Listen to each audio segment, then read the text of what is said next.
गुरु एक बहुत ज़्यादा इम्पॉर्टेंट रोल निभाते हैं हमारे जीवन में। अगर हम बचपन से बात करें ना, तो बचपन से ही हमें गुरु की आवश्यकता होती है। प्रथम गुरु हमारी माता होती है, ठीक है, पिता।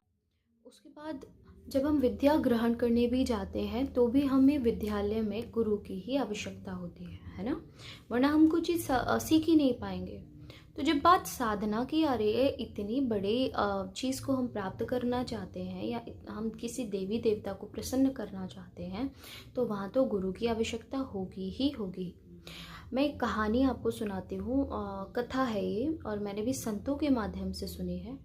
एक बार भोलेनाथ और माता पार्वती विराजमान थे कैलाश पर। वहीं पर नारद जी आए और नारद जी ने प्रणाम किया।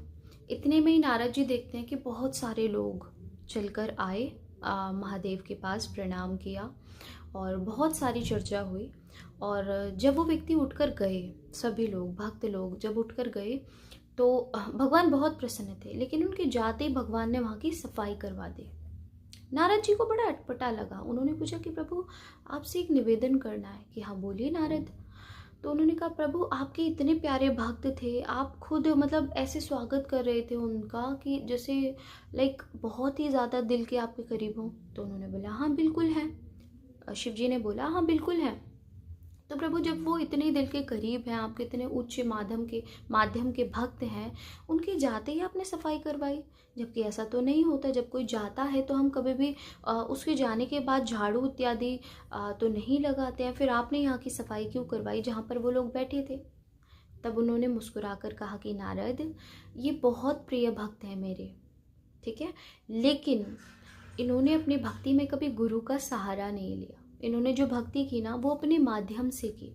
मतलब वो खुद जप करके की, खुद जो प्राप्त किया उन्होंने खुद किया, उन्होंने गुरु का सहारा नहीं लिया।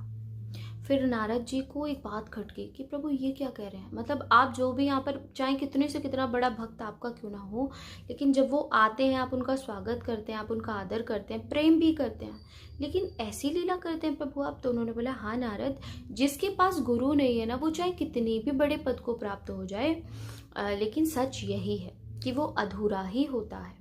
तब नारद जी ने बोला, प्रभु मेरे पास भी कोई गुरु नहीं है। तो फिर नारद जी को महादेव ने ही कहा कि धरती पर जाओ, जो प्रथम आपको जीव मिले या जो भी व्यक्ति मिले आपको, धरती पर जाके ही आपको गुरु की प्राप्ति होगी, जाइए। नारद जी गए तो उन्हें पता है सबसे पहले कौन मिला? एक मछुआरा मिला, जिसे देखकर वो घृणित हो गए और फिर भी कहा कि आप मेरे गुरु बन जाइए। तो वो मछुआरे ने बोला